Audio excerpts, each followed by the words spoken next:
siendo puntuales hoy, además, que la puntualidad también se agradece en ciclos como este.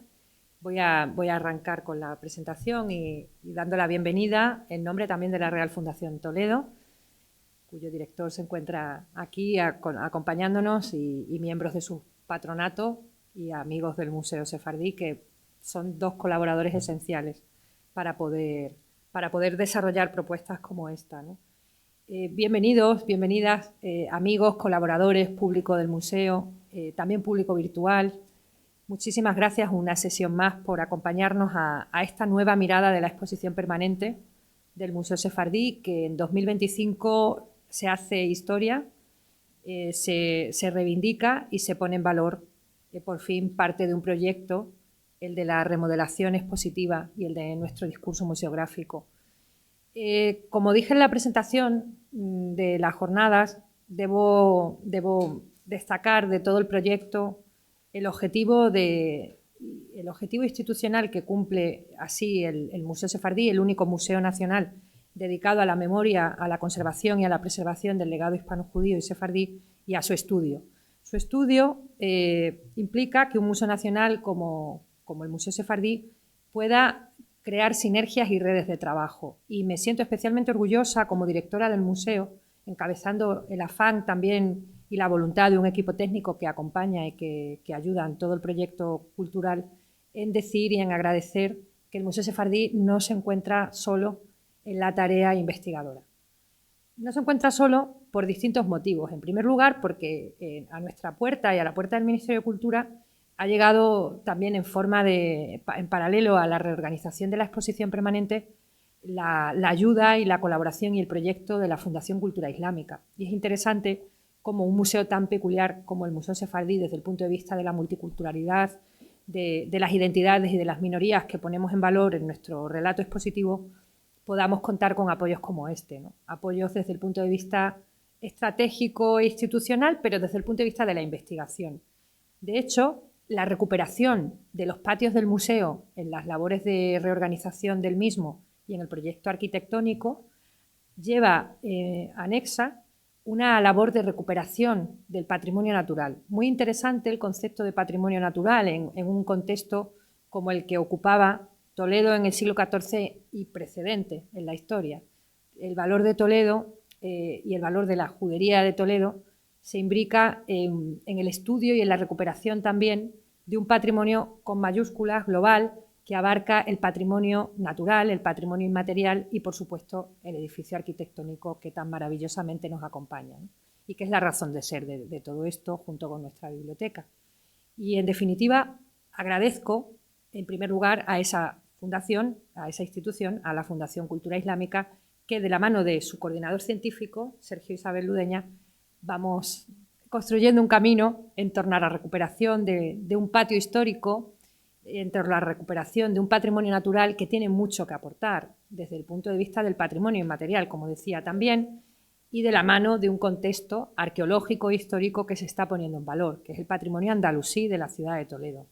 Interesante porque fue un patrimonio que vincula y que da contexto al Museo Sefardí, ¿no? Eso en primer lugar, pero la labor investigadora del museo tiene un referente fundamental en los centros de la universidad nacionales, y la Universidad de Granada siempre ha sido una referencia dentro del campo de los estudios judíos, obviamente, a través de sus facultades, y también gracias a la cooperación de la Asociación Española de Estudios Hebreos y Judíos, que colabora con proyectos en la actualidad del museo y anteriormente también colaboró. Y de la mano de la Universidad de Granada, pues nos acompaña esta tarde uno de los especialistas que más buenas sorpresas ha dado al Museo Sefardí en los últimos años en esa labor del estudio de las colecciones, que es el doctor Sánchez Muñoz.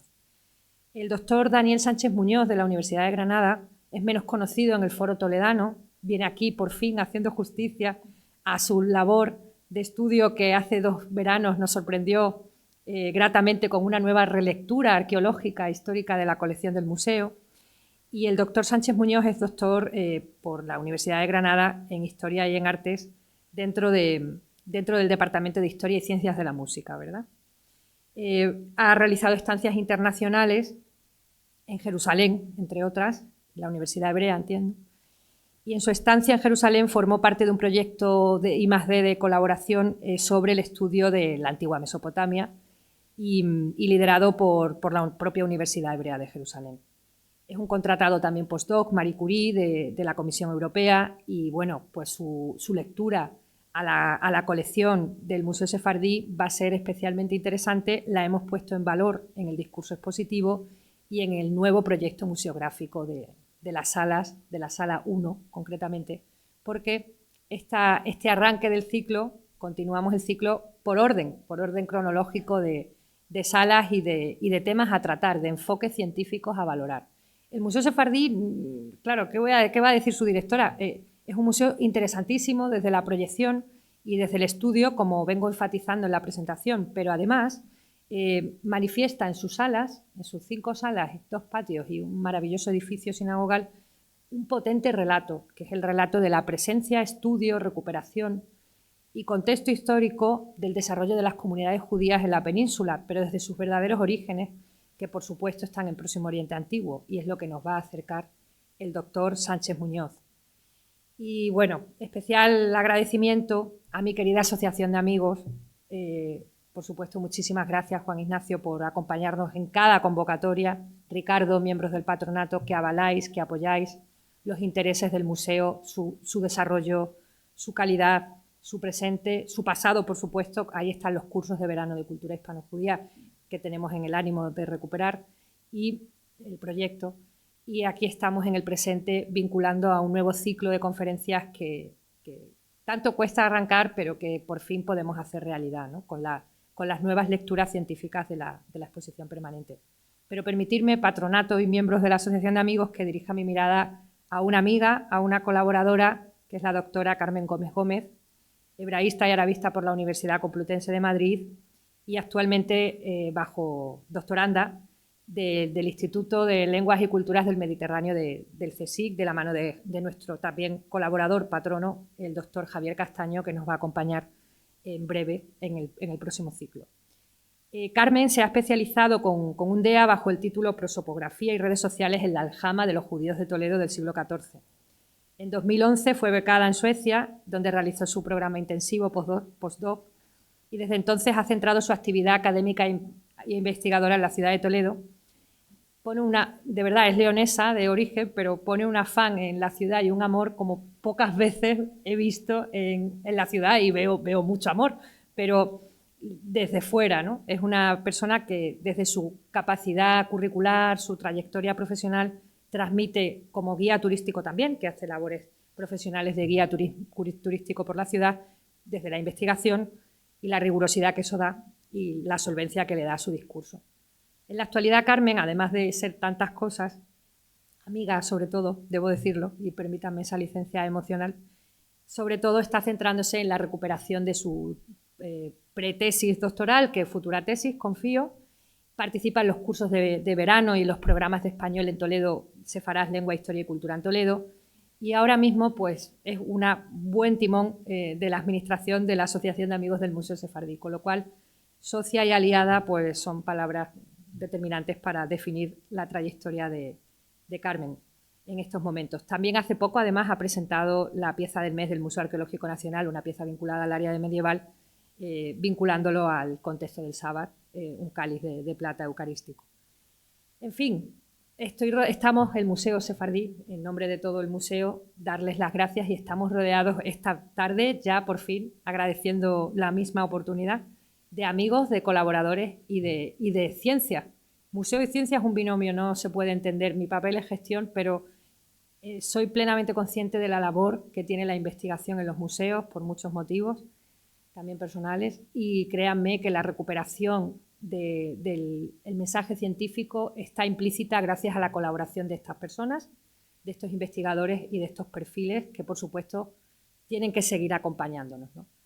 A todo el público que nos acompaña y que nos acompaña también en la red, muchísimas gracias por hacerlo. Van a disfrutar muchísimo esta tarde, puesto que la sesión que va a tener lugar, que va a introducir Sergio, Isabel, posteriormente el doctor Sánchez Muñoz por el orden que he establecido, y finalmente Carmen Gómez, van a darnos breves pinceladas porque los tiempos son dinámicos, y les pido a ellos que también intentemos centrarnos en esa síntesis de mensajes, pero vamos a disfrutar todos mucho de una nueva lectura a la sala 1 del museo, donde Tradiciones del pueblo judío y sus orígenes es el epígrafe museístico que engloba el contexto y el mensaje museológico que el Museo Sefardí inaugurará oficialmente con el Ministerio de Cultura el lunes próximo, que están invitados a las 11 de la mañana en el propio museo.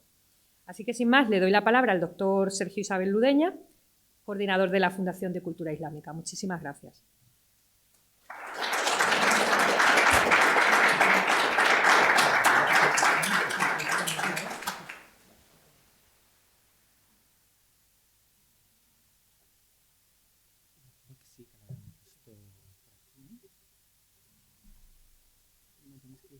Mira, es esta, ¿no?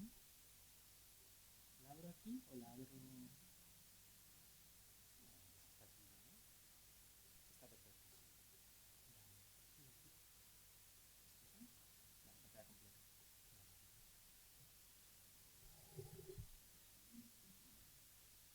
Bueno, lo primero, buenas tardes a todos y, bueno, y sobre todo por estas horas, ¿no? Que yo entiendo que también las 4:30, como decía Carmen, con un día como este, ¿no? Tan apetecible, pues a lo mejor todos tenían cosas mejores que estar haciendo que venir, pero igualmente se lo agradezco. En nombre primero de Serif Abderrahmane, que es el presidente de nuestra fundación, y también de Encarna Gutiérrez, la secretaria general, pues quiero agradecer tanto por esta invitación, ¿no?, que nos extiende el Museo Sefardí, y también por esta colaboración, ¿no?, por esta colaboración que lleva mucho tiempo uniéndonos, no solo a nosotros, museo y fundación, sino por el propio Ministerio de Cultura y otras entidades que después intentaré un poco explicar, desarrollar cuál ha sido en detalle la colaboración. Pero bueno, que estamos muy agradecidos, estamos muy contentos de que el 12 de mayo inauguremos el proyecto de los patios, aunque el 28 de abril, y si van ya al museo en realidad, lo que es el mundo vegetal, no, las plantas ya se pueden disfrutar. Pero bueno, este agradecimiento en primer lugar, ¿no?, por un lado. Y luego por otro, concretamente ya aquí, ¿no?, yo mismo, a Carmen, también a Eduardo, por la oportunidad de estar en este foro y compartir las impresiones sobre esta nueva mirada, ¿no?, que estamos haciendo de la exposición permanente del museo.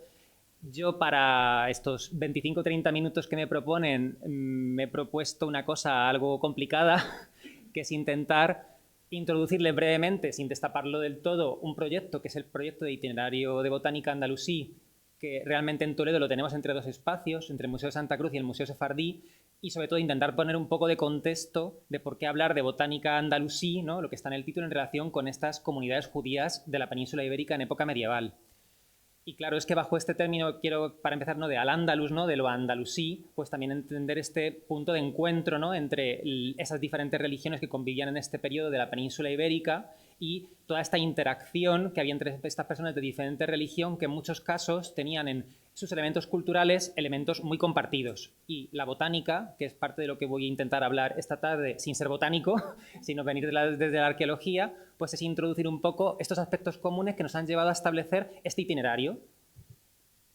Bueno, esto voy a ser muy breve, pero por introducirles un poco la fundación, si no la conocen, la Fundación de Cultura Islámica.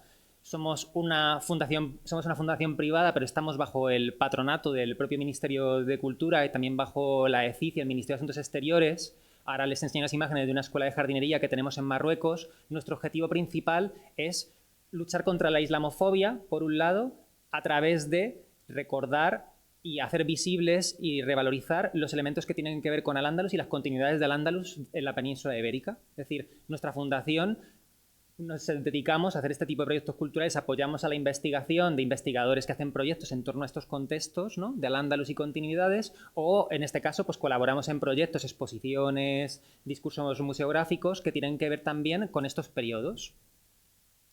Entonces, bueno, tenemos varios proyectos en funcionamiento que llamamos proyectos insignia. En este caso yo me voy a centrar más en dos, que son de los que ven aquí, el de Medomed, Paisajes Culturales del Mediterráneo y Oriente Medio, que ahora les hablaré de esta red, y luego, por otro lado, el Centro de Estudios sobre el Toledo Islámico, que es sobre el que se amparan este tipo de actividades en Toledo.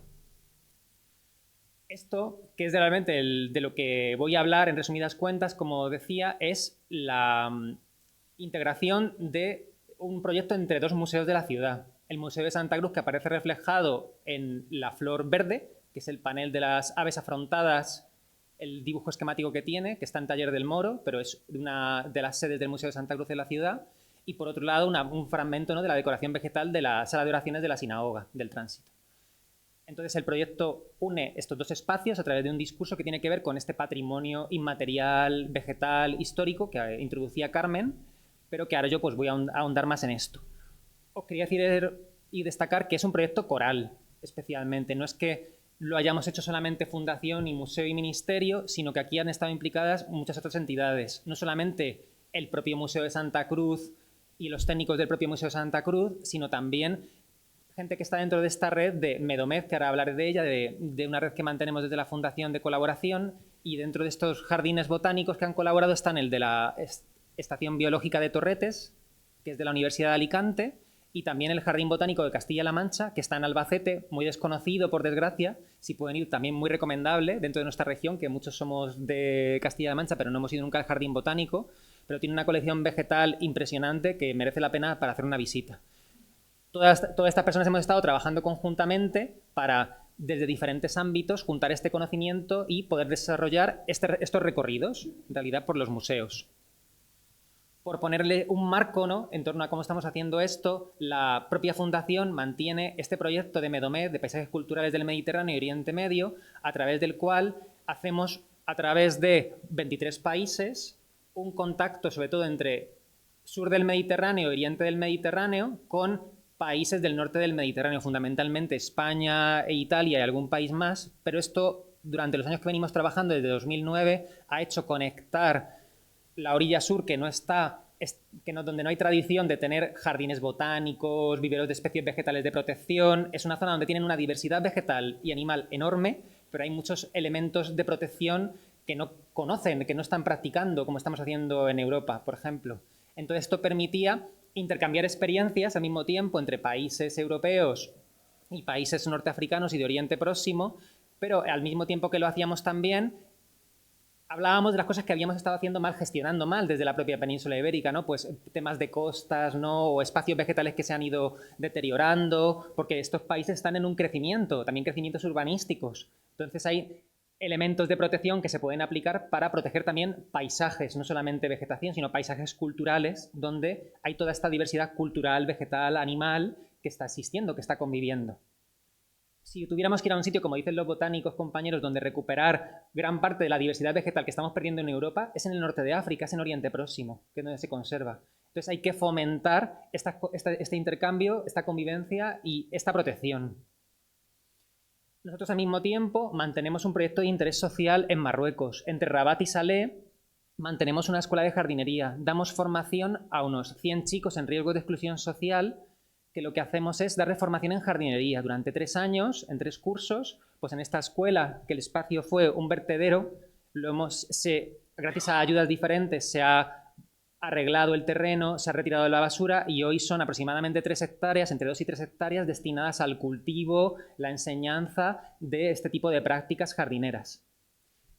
Entonces, bueno, esto es el espacio en el que estamos, y si van a Rabat o a Salé, pues yo les invito a ir a la escuela y conocer la escuela, donde también tenemos un restaurante y espacios, o sea que está abierto a la visita del público, que pueden conocerlo sin problemas. Al mismo tiempo tenemos otra experiencia con este entorno de los jardines, que procede de una de las exposiciones que la Fundación lleva mucho tiempo ya haciendo itinerar por diferentes espacios del Mediterráneo. Primero tuvimos unas que fueron más conocidas con la Fundación La Caixa, que fueron La ciencia en Al-Ándalus, los aromas de Al-Ándalus, que seguramente a alguna persona le suenan, que fueron macroexposiciones con la Fundación La Caixa, pero una que mantenemos en la Fundación en funcionamiento y que se va trasladando por diferentes lugares. Ahora en octubre se va a la conferencia de ICOM en Emiratos Árabes, por ejemplo, va a estar allí 6 meses, es esta exposición del Jardín Andalusí. A través de esta exposición, pues ya íbamos hablando de estas temáticas, como lo mismo, no lo hemos hecho solo nosotros, estamos amparados por toda esta red de Medomed, donde están jardines botánicos de España, jardines botánicos de países extranjeros, y así lo que hemos hecho ha sido construir todo un discurso en torno a las especies vegetales. Entonces aquí están viendo pues aparatos olfativos, maquetas, facímiles, diferentes elementos que componen esta exposición. Aquí pues estos son fragmentos, ¿no?, de esta exposición que sigue todavía itinerando hoy. Una experiencia previa también que hemos tenido con los itinerarios, que tienen que ver con lo botánico, está en el Real Jardín Botánico en Madrid, que también son de la red Medomed. En ese itinerario ya lo que tenemos son 15 especies de vegetales, que también les animo a acudir al jardín botánico y a través del jardín ver esas 15 especies señalizadas que cuentan cómo fue parte de esta botánica y agronomía que ahora voy a detallar un poco más en el mundo andalusí. Entonces, bueno, este fue como un proyecto que desde hace un año aproximadamente ya está funcionando en el propio jardín botánico de manera continua. Allí también se pueden visitar no solamente estas 15 especies, sino muchísimas más que tienen allí, pero estas 15 están señalizadas con esta temática andalusí. Esto es para que vean un poco el modelo de cartel, que ahora también enseñaré las del museo. Intentamos que haya este plurilingüismo, ¿no? En este caso estaba el inglés resumido, el árabe, que es bastante importante para nosotros como fundación, y el español, y luego unos códigos QR donde se redirige a mucha más información, aparte de la de las cartelas. Estas son dos de ellas, por ejemplo, del ciprés y del mirto, que ahora hablaré un poco de las especies. Y esto es pues el modelo de cartela colocada en el propio espacio del jardín. Volviendo a lo que nos corresponde, ¿no? a Toledo, está también el primer lugar de por qué elegimos Toledo, ¿no? Para instaurar un itinerario de botánica andalusí. Pues yo quiero, por un lado, pues simplemente mostrar esta imagen, ¿no? De lo que es la ciudad urbanísticamente, patrimonialmente, debe muchísimo a este periodo, ¿no? Andalusí. Pasearse todavía por Toledo es en parte pasearse por la Medina, que fue durante un periodo de la ciudad. Y luego están los elementos patrimoniales y de continuidades, ¿no? De tradición islámica que han ido quedando a lo largo de los espacios de la ciudad, del que el propio museo, ¿no? sefardí pues también es un ejemplo muy claro. Pero a nosotros también nos interesaba vincularlo con tradiciones, como hablaba, que tienen que ver sobre otro gran impacto que tuvo la presencia del mundo andalusí en la península ibérica, que fue un cambio enorme del propio paisaje. Estamos hablando de que hay una serie de técnicas, una serie de conocimientos que empiezan a aplicarse, que empiezan a utilizarse en ese pasado y hacen que la gestión del agua, la gestión de los recursos vegetales, animales, cambie. Venimos de un paisaje que tenía unas características y se convierte en otro tipo de paisaje. Por ya un poco ir desgranando, ¿no? Yéndonos más dentro de sí a los propios contenidos, por un lado, como digo, está en la sede del propio museo, que ahora ya detallaré más, y por otro lado, en el propio Museo de Santa Cruz, que también decía. Yendo al propio Museo de Santa Cruz, porque eso es porque en Toledo, ¿no? Una razón principal por elegir el Museo de Santa Cruz fue que el museo está sentado sobre el antiguo recinto, sobre el antiguo espacio donde estaban los palacios, que primero fueron los palacios de los gobernadores de Córdoba, ¿no? Durante el Emirato y el Califato, y después los restos que todavía en el convento de Santa Fe, que en este plano se ve en la zona superior derecha, estaban antes dentro del propio recinto, del propio Museo de Santa Cruz. Ahí todavía hay restos de estos palacios. Donde está el solar de Santa Cruz, en la excavación arqueológica han aparecido restos de estos mismos palacios. Entonces, lo que estamos haciendo es recuperar en espacios palatinos donde hubo este tipo de jardines, estos jardines. Y en el mundo taifa, en este periodo concreto, además hay que recordar que lo que había también fue unas grandes figuras, que probablemente el que más nos suene a la mayoría de aquí que estamos, que somos de Toledo, es Azarquiel, pero hay otra serie de figuras importantísimas, Ibn Wazir, Ibn Basal, que prácticamente ningún toledano, por desgracia, los conoce, pero que fueron las grandes figuras de los agrónomos de aquel momento, iniciadores de lo que iba a ser la Escuela de Botánica y de Agronomía andalusí. Entonces, en Toledo tenemos un germen importantísimo de lo que va a ser toda esta, que ahora voy a hablar más de ello y detallarlo, toda esta recuperación de técnicas botánicas, vegetales, y Toledo fue, como os digo, un centro crucial para este punto de la historia. Esto es una imagen ideal de Miguel Sobrino, este dibujo, que lo que presenta es el espacio del Alficén, el espacio que va entre el Alcázar, que se ve bien en la esquina superior, y la zona por el que van descendiendo el recinto amurallado. Se va viendo cómo aparecen unas zonas ajardinadas, una recreación de cómo pudiera ser esta zona palatina, que es donde está el Museo de Santa Cruz hoy, y se ve todo un recinto de poder en el que este tipo de elementos pues, estuvo presente, tuvo importancia.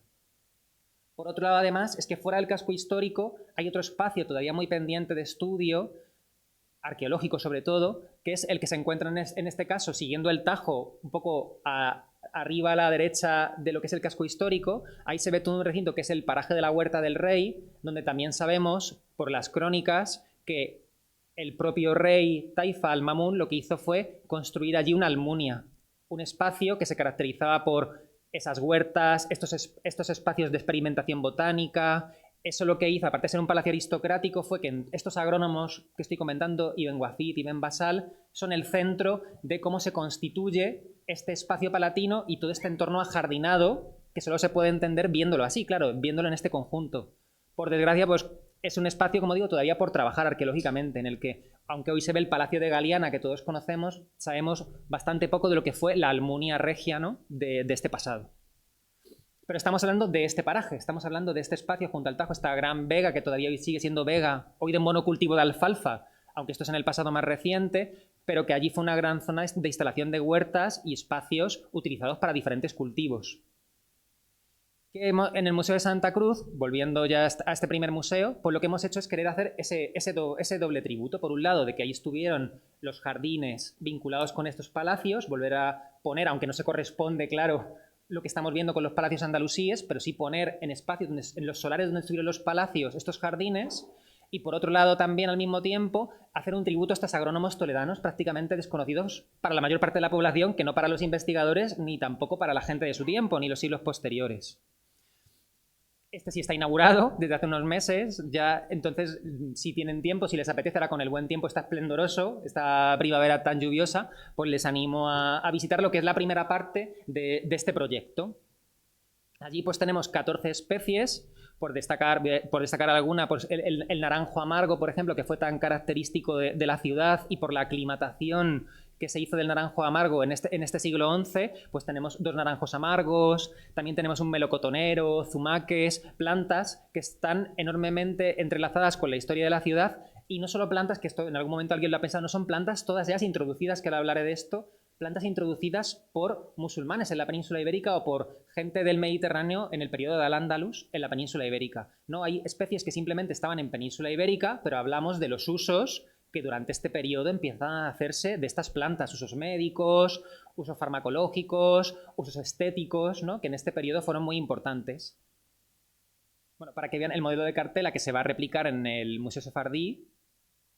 Y luego también aquí, por hacer un tributo a esto, claro, hubo una parte que fue con voluntarios que nos ayudaron a hacer la plantación. Hay una parte del proyecto que siempre está muy entrelazado con que sea un proyecto social, y entonces yo aquí públicamente lo que quiero también es agradecer a todos estos voluntarios que vinieron una tarde, algunos están aquí, que vinieron una tarde a ayudarnos a plantar, porque en este caso hubo que plantar, no sé, 150 plantas y estuvimos allí toda una tarde plantando, pero yo creo que todavía algunos de ellos dicen, ese es mi naranjo, ese es mi boj, todavía alguien dice que esa es su planta. Y eso para nosotros significa mucho, porque hace que es una permanencia social de lo que es el proyecto también. La gente se ha identificado con él, y yo sobre todo públicamente agradezco el esfuerzo que hicieron en ayudarnos a ejecutarlo, y a la Asociación de Amigos del Museo, que también nos ayudó a gestar todo esto.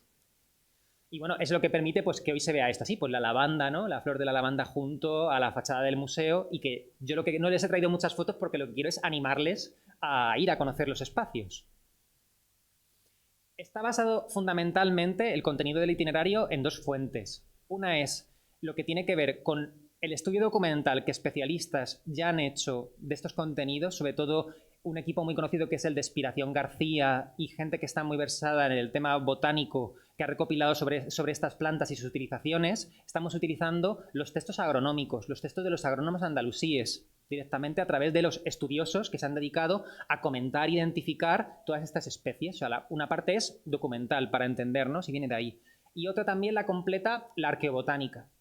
Lo completa una parte que viene del estudio que la arqueología está aportando de las excavaciones arqueológicas, donde recoger los sedimentos, recoger parte de la tierra de la excavación, de la estratigrafía, nos permite hacer estudios de pólenes, porque lo que está en la imagen son pólenes en microscopio, microrestos vegetales que no se ven a simple vista, pero que con un tratamiento lo que hacemos es ver y diferenciar los pólenes y las especies depositadas. Y lo que están viendo también, que es el antes y el después de diferentes semillas o diferentes frutos que también nos encontramos en excavación arqueológica. Estos son macrorestos vegetales que están viendo pues cómo se ve la aceituna hoy y cómo nos la encontramos después, y así con otros de los frutos que están viendo en pantalla. Están en diferentes procesos, normalmente no los encontramos carbonizados, que es uno de los que están viendo en pantalla, el 3, también pueden estar embebidos en agua o pueden estar mineralizados, que suelen ser los 3 tipos de formatos en que nos encontramos estos restos vegetales.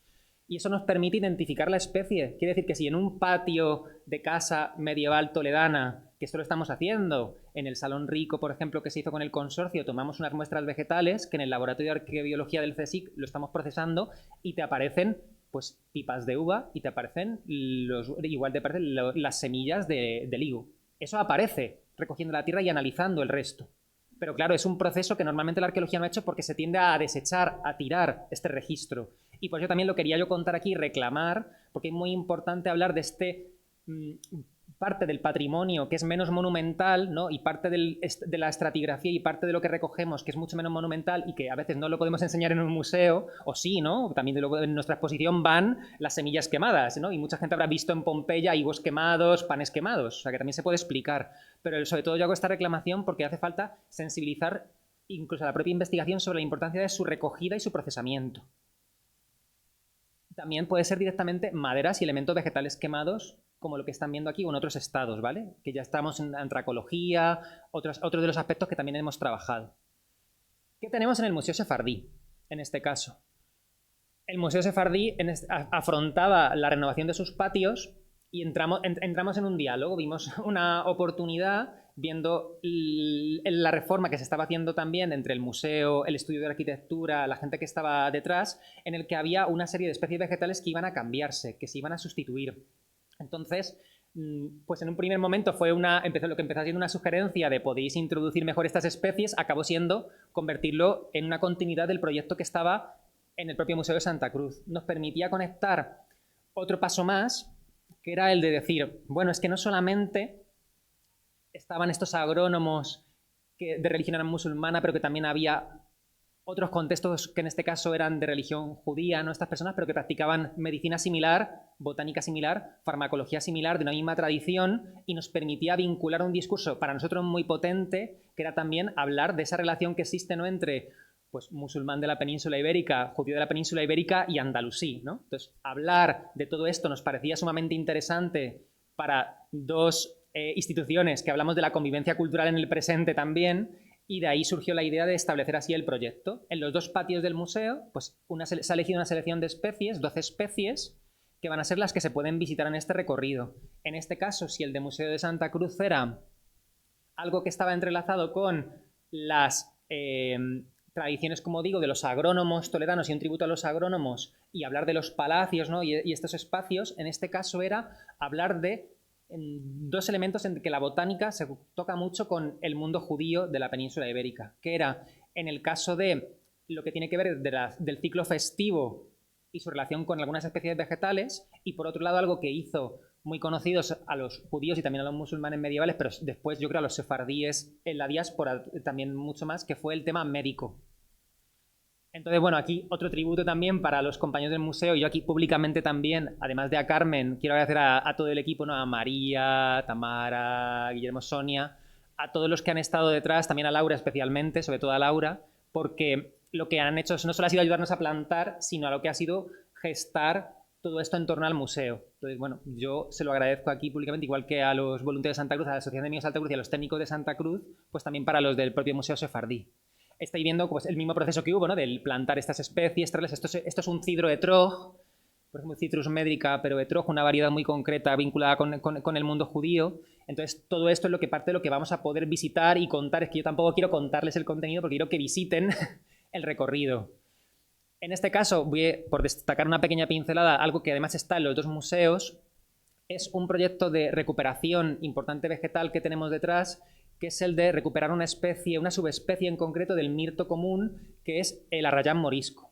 Un mirto normalmente llamado subespecie baética, que están viendo en pantalla, este es uno del Museo Sefardí, que se diferencia del mirto que desde el siglo XVII y XVIII en la península ibérica fue sustituyéndole, era nuestro mirto natural, y lo que hicieron fue traer mirtos italianos de una variedad italiana y fue lentamente desapareciendo. Gracias a José Tito Rojo, Manuel Casares, Segundo Ríos, Alonso Verde, botánicos de Universidad de Granada, Universidad de Alicante, lo que se ha estado haciendo es rescatar de nuevo que se diferencia muy bien, bueno, entre una imagen y otra yo creo que hay confusión por la forma de las hojas, por ejemplo, estas tienen forma de lanza, son más grandes las hojas, aromáticamente son muy distintos. En el Museo Sefardí, que uno de los patios está lleno de este tipo de mirto y también hay en el Museo de Santa Cruz, yo recomiendo tocar, no pasa nada tocar para oler el aroma que tiene la especie, y sobre todo porque lo que nos está haciendo es recuperar la parte visual de cómo se vieron estos jardines medievales la parte aromática de cómo olían estos jardines medievales y por lo que fue elegida la planta, que es una planta siempre verde, perenne,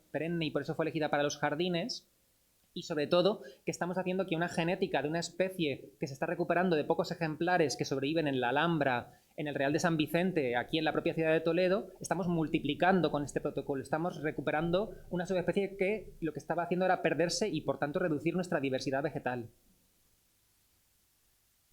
Otro, por poner un ejemplo, aunque ya Laura adelantó esto el otro día un poco, y yo por eso tampoco quería insistir mucho en los contenidos, sobre el propio ciclo festivo, pues por destacar, por ejemplo, el asunto en torno al granado, ¿no? Que está muy vinculado con estas fiestas, en torno, por ejemplo, al Año Nuevo Judío, pues aquí estamos también hablando de esto, el propio mirto que se relaciona con Sukkot, con la fiesta de las cabañuelas, con esos ramos de Sukkot. La idea es hablar de todo esto que está en torno a esa construcción de las festividades y el mundo médico, trayéndolo desde las mismas plantas y la misma botánica que utilizaban tanto musulmanes como judíos de la península ibérica.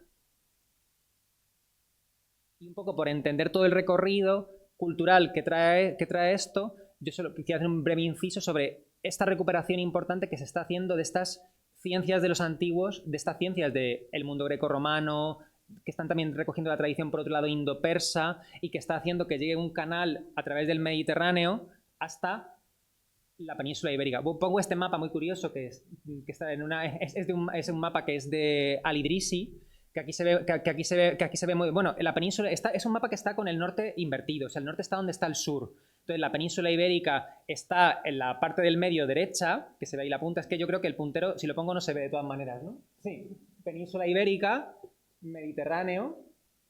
El mapa es más grande, que por eso pongo es este detalle de aquí. Entonces aquí se ve una concepción de cómo cómo veían este contexto, pero yo sobre todo quiero hablar de lo que es el Mediterráneo, ese contacto mediterráneo, que lo que hace es que esos conocimientos y ese interés por esa ciencia y ese conocimiento librario que se gesta en el Oriente Mediterráneo a través de ese Mediterráneo islámico, donde había cristianos, judíos y musulmanes, hay un recorrido de libros, conocimientos, personas, plantas. Y eso es lo que permite que se vaya haciendo una recuperación que estaba a través de esta relación de maestro-discípulo y también de tradiciones librarias, de tradiciones de textos, de conocimiento. Y eso, por ejemplo, lleva a la recuperación de tecnologías hidráulicas y aplicaciones de tecnologías, que es una de las cosas que transformó el paisaje periurbano, por ejemplo, y hace que la gestión del agua, de la huerta y espacios que no estuvieran puestos en regadíos en el pasado de la península ibérica, se pongan en regadío, aumente la producción, por un lado, y por otro, además, lleva una gestión responsable de unos determinados recursos como es el agua y lo que se puede hacer con ella. Para que vean simplemente un detalle de Toledo, hay descripciones de ciudades en esta geografía de Al-Idrisi. Toledo está rodeada de canalizaciones con norias destinadas al riego de huertas y jardines. Pero es que en los planos, este es plano de Arroyo en Badalomeque de 1720, el puente de Alcántara, en primer plano, ahí está la noria. O sea que esto es una tradición que se sigue utilizando. No es que desaparezcan ni las huertas, ni las norias, ni las canalizaciones. Se siguen empleando. Ahora mismo estamos en un proyecto de investigación con la Universidad de Granada, financiado por la Junta de Comunidades, estudiando precisamente estos elementos que quedan por el propio río Tajo. Y luego, por otro lado, está el tema que es por el que quiero terminar, que es en torno a las ciencias naturales, donde ahí estamos en el tema de botánica y la relación que tiene de botánica con agronomía y medicina. Una persona de este contexto fue, para ser médico, farmacólogo para hacer los medicamentos, y tenía que conocer muy bien las plantas, en parte ser agrónomo porque necesitaba hacer los medicamentos y muchos de ellos se hacían a través de plantas. Eso significaba que este mismo libro, que es un Dioscórides griego y un Dioscórides árabe, que es de materia médica, ¿no?, de Dioscórides, de este otro griego, pues estáis viendo esa conexión, ¿no?, que existe entre esa línea de conocimiento y cómo tanto musulmanes como judíos de la península ibérica van a usar esta teoría médica de los humores, la teoría de los humores hipocrático-galénica, y cómo se va a ir extendiendo por la península ibérica y por otros contextos mediterráneos. Esto es para hacer una pequeña comparativa y sobre todo fijarnos en un detalle. Ibn Wafid, que es uno de los agrónomos toledanos de Santa Cruz, pues en el libro de la Almohada habla de pastillas de galeno elogiadas y experimentadas contra la ictericia y el dolor de hígado. Y te viene la receta, y es un recetario, es un libro de medicamentos simples. Pero porque, pues sobre todo por esta parte de pastillas de galeno, de esta tradición hipocrático-galénica, en Maimónides, en el Tratado sobre la curación de las hemorroides, me voy a una parte del primer pasaje. El arte de la medicina reúne 3 tratamientos de salud. Me voy al tercero. El tercero es el tratamiento que Galeno llamó vivificar. están tratando la misma tradición, están utilizando los mismos libros, están utilizando los mismos contextos y están intercambiándose esos libros. Y es que estos libros Maimónides los escribió en árabe también. O sea, hay un intercambio directo de estas ideas y están están en el mismo contexto hablando de estos. Los dos están en el siglo XI escribiendo estos tratados. Y abajo, por una curiosidad, para que se vea una de estas recetas de medicamentos, esto es antidepresivo, que luego si lo quieren leer tranquilamente en el vídeo que quedará grabado, pues se tomará 1 litro de hojas de rosas, medio litro de lengua de buey, 2 onzas de cantueso, seda fresca, fumaria y hojas de cidro, como el cidro que tenemos en el Museo Sefardí, también en el Museo de Santa Cruz, por ejemplo, hay cantueso. Lo que tiene aquí es la vista de cómo lo que se está haciendo para estos medicamentos es un uso enorme vegetal de ese contexto.